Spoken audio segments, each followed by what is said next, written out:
Oi pessoal, tudo bem? Para quem ainda não me conhece, meu nome é Elaine, sou professora de História e no vídeo de hoje nós vamos continuar a falar sobre a Reforma Protestante, que foi um acontecimento religioso muito importante no século XVI na Europa. Já faz um tempinho que eu fiz a parte 1, então sem perder tempo, vamos para o vídeo.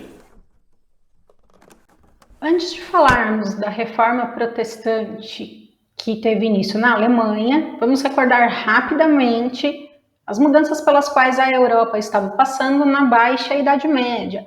Mudanças na economia, sociedade, política, cultura, práticas e ideias religiosas que levaram com que a Igreja Católica entrasse em crise. Durante muito tempo, ela foi considerada a instituição mais poderosa da Europa, influenciava muito a vida das pessoas e, com o passar aí do tempo, esse poder todo da igreja começa a ser contestado, fazendo com que muitas pessoas começassem a questionar o modo de vida de muitos membros do clero, que era bem diferente daquilo que eles pregavam. Muitos deles viviam no luxo, enriqueciam às custas da igreja, muitos membros do clero eram mal preparados para os seus cargos. Além disso, a questão da comercialização dos cargos, principalmente no alto clero, o que fazia com que nobres comprassem para os seus filhos, que não eram pessoas que tinham vocação religiosa. Os interesses políticos e econômicos desses membros do clero, que não eram todos, lógico, mas número grande, até, e esse tipo de postura fez com que muitas pessoas começassem a criticar e se organizarem em movimentos, até dentro da Igreja Católica, que procuravam corrigir esses comportamentos.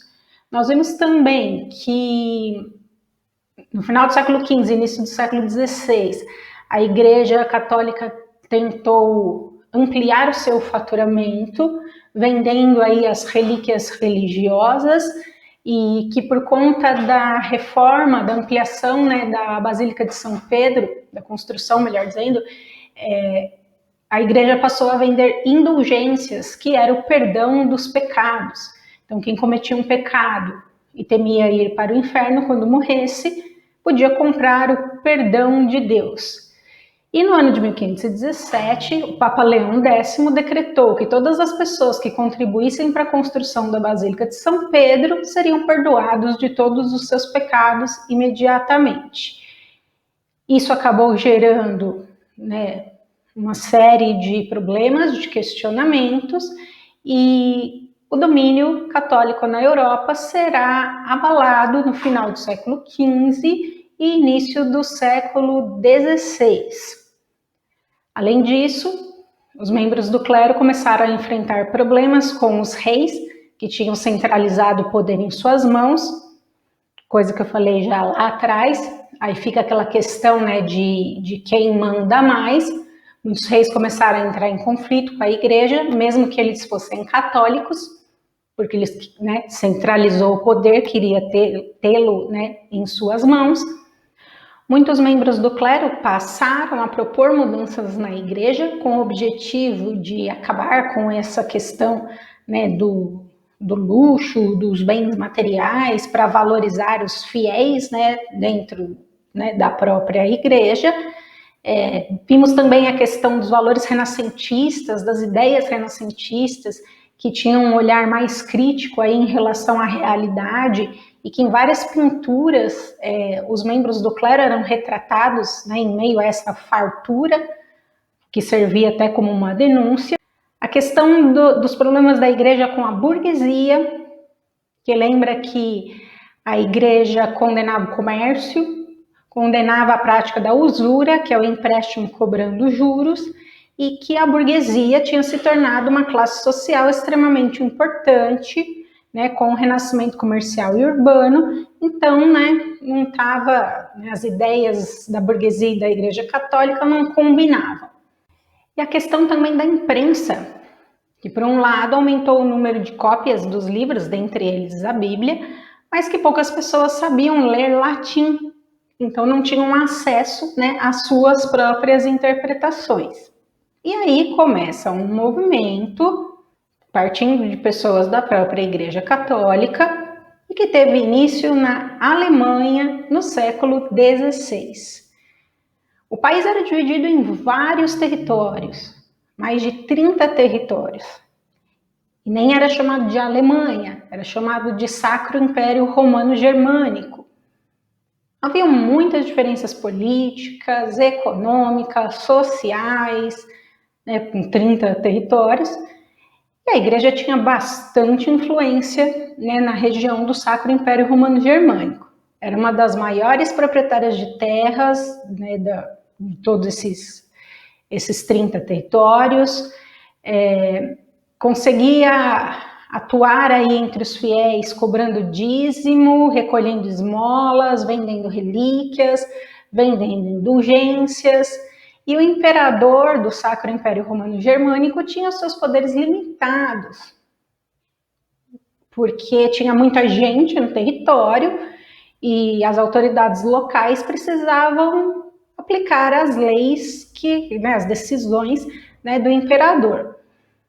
Então era um território, né, com, vamos dizer assim, com um grande potencial, né, para conflitos. No ano de 1517, construção da Basílica de São Pedro, em Roma, a mando do Papa, um monge chamado Johann Tetzel percorreu os diversos territórios alemães, né, do Sacro Império Romano Germânico, vendendo indulgências para arrecadar o dinheiro para a construção da nova basílica. Lembrem-se que a indulgência era o perdão dos pecados. E essa passagem do Johann Tetzel pelo território alemão provocou muita mobilização. Muitos membros do clero e muitos fiéis acreditavam que com essas indulgências eles estariam realmente se livrando, né, dos pecados e ao mesmo tempo contribuindo, né, para a construção da nova igreja em Roma. Mas pessoas viram nessa prática um abuso da fé das pessoas, uma exploração financeira e um desvio de verbas, porque esse montante arrecadado aí pela igreja, ele saía dos territórios alemães para financiar um projeto em Roma. Então, assim, né, alguma coisa não está batendo aí nessa história. Então, muitas pessoas acreditavam, né, nessa questão das indulgências, mas muitas pessoas criticavam esta prática, inclusive em algumas regiões do Sacro Império Romano Germânico, o Johann Tetzel passou a não ser aceito, a não ser bem recebido. Na região da Saxônia, surgiu um movimento contra o Tetzel. Ele foi proibido de entrar nesse território, ele passou a ser duramente criticado. Enquanto isso, enquanto o Tetzel estava fazendo a sua viagem aí pelos territórios alemães, um monge da Igreja Católica, chamado Martinho Lutero, que era professor de teologia, né, de religião, da Universidade de Wittenberg, ele já vinha estudando, né, essa questão da fé das pessoas, a questão das indulgências, e aí ele ficou muito bravo. E aí, né, a passagem do Tetzel fez com que ele ficasse mais bravo ainda. Coloquei aqui para vocês uma imagem, né, do Martinho Lutero. Ele tornou público o seu descontentamento, seu ponto de vista sobre a venda das indulgências. E fixou na porta da igreja de Wittenberg as chamadas 95 teses, onde ele critica a venda das indulgências, critica o mau comportamento de vários membros do clero. Então ele foi lá e afixou na porta, né, da catedral para que todo mundo tivesse acesso. Coloquei aqui uma foto da porta, né, da igreja de Wittenberg. No século XIX, eles fizeram tipo vou chamar assim, umas folhas de bronze com as 95 teses do Martinho Lutero, que quando ele fez isso em 1517, ele pôs os papéis lá.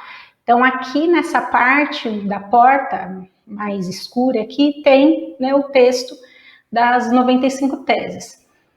Foi uma coisa assim, né, que gerou muita polêmica, porque ele era um monge católico, então já se viu, né, fazer uma crítica dessas à Igreja Católica, mas, né, não tinha como voltar atrás. Lutero, como eu falei para vocês, que já vinha estudando há algum tempo, né, essa questão da fé das pessoas, resolveu demonstrar o seu descontentamento com tudo que ele considerava errado na Igreja Católica. Durante os seus estudos, o Martinho Lutero chegou à conclusão de que não adiantava você fazer boas ações ou nem agradar a igreja comprando essas relíquias, essas coisas. Você não ia se salvar com isso. Então, assim, né, para Deus não importaria isso. As pessoas deveriam manter-se inabaláveis em sua fé, porque era a fé que permitia a aceitação de Deus. E caberia somente a Deus perdoar as pessoas, não você comprar um papel que era indulgência e você estar perdoado. E aí, quando o Papa ficou sabendo de tudo que o Lutero tinha feito, né, pregado as 95 teses na porta da igreja, o Papa exigiu que o Lutero desmentisse publicamente tudo que ele falou. Então, assim, não era nada disso, me arrependo, e o Lutero se recusou, ele falou que não, e rompeu com a Igreja de Roma, rompeu com a Igreja Católica. E o Papa quis punir o Lutero. Só que os nobres que apoiavam o Lutero acabaram protestando contra, né, essa punição ao Lutero, e por essa razão eles ficaram conhecidos como protestantes. Então, né, protestante que fez um protesto contra a Igreja Católica. Alguns nobres apoiaram Lutero porque eles tinham interesses em diminuir a influência da Igreja Católica no Sacro Império Romano-Germânico. Lembra que eu falei para vocês que era dividido em 30 territórios e que a Igreja Católica era uma grande proprietária de terras. Então, para os nobres era interessante que a Igreja Católica perdesse, né, o seu poder. Então, resolveram apoiar o Lutero. E esse apoio foi fundamental para poupar o Lutero da punição, consolidar a chamada Reforma Protestante e formar a Igreja Luterana, que existe até hoje. Então, foi criada a Igreja Luterana com algumas mudanças em relação à Igreja Católica. Primeiro, Lutero traduziu a Bíblia para o alemão, o que fez com que muitas pessoas tivessem acesso a ela. Trabalho árduo de traduzir a Bíblia do latim para o alemão, mas isso fez com que a população que sabia ler alemão tivesse acesso à Bíblia, o que antes não acontecia quando era somente no latim. Ele divulgou a sua ideia, a sua convicção de que somente a fé aproximava os seres humanos de Deus, acabou com o clero na igreja dele, esse negócio de ter monge, bispo, todas essas coisas, e negou a infalibilidade do Papa. O que significa isso? O Papa era considerado uma pessoa infalível, uma pessoa que não cometia falhas, que não cometia erros. Isso era praticamente uma lei, né, dentro da Igreja Católica. Ele disse que não, que o Papa, como um ser humano, é passível de erros como, né, todos os seres humanos. Essa nova igreja luterana, ela manteve apenas 2 sacramentos, o batismo e a Eucaristia, ao contrário da Igreja Católica, que tem 7 sacramentos. Se vocês quiserem, até façam um vídeo depois. E o Lutero também aboliu o culto aos santos. Lembra das relíquias religiosas, dos objetos, né? Então, as imagens de santos também são relíquias religiosas. Como ele era contra essa questão da venda, né, das coisas, ele aboliu o culto aos santos. Ao contrário da Igreja Católica, a Igreja Luterana defende que o governo do país deveria ser mais poderoso que a Igreja, o que fez com que muitos governantes, né, reis, príncipes, se interessassem aí pela ideia. Em relação ao comércio e à burguesia, não resolveu muita coisa, porque o Lutero, ele condenava a usura, né, a prática de empréstimos cobrando juros, assim como a Igreja Católica, e a ganância também, que ele dizia que era muito comum, né, entre os burgueses. Então, né, essa questão continuou um pouco complicada para a burguesia. Dentro do território do Sacro Império Romano Germânico, alguns príncipes se mantiveram católicos, enquanto outros se tornaram protestantes, adotando o luteranismo. E aí os súditos tinham que acompanhar a escolha do seu príncipe. Isso era comum, né, desde quando centralizou o poder nas mãos dos reis lá na Baixa Idade Média. Se o príncipe, se o rei era católico, a população também tinha que ser. Agora, né, no caso, se o príncipe se tornou luterano, a população também tinha que se tornar luterana. Então isso, né, essa questão acabou também não mudando muito para a população. As ideias do Lutero foram se espalhando, né, por esse território imenso da Alemanha, esses 30 territórios, e muitos camponeses se inspiraram nas críticas dele para defender a divisão das terras da igreja. Então, já que estava mudando, né, vamos defender aí a divisão de terras.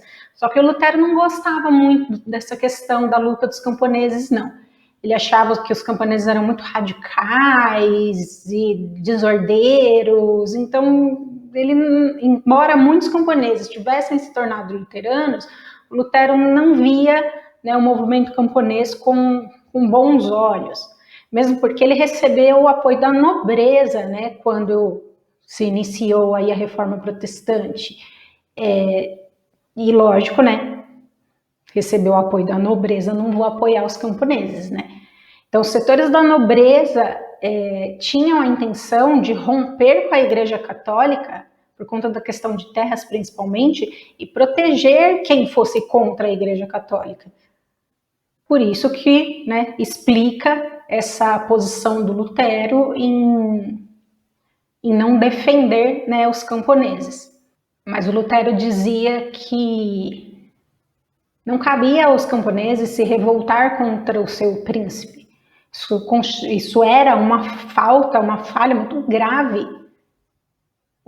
Se opor, resistir, se revoltar a uma ordem do governante.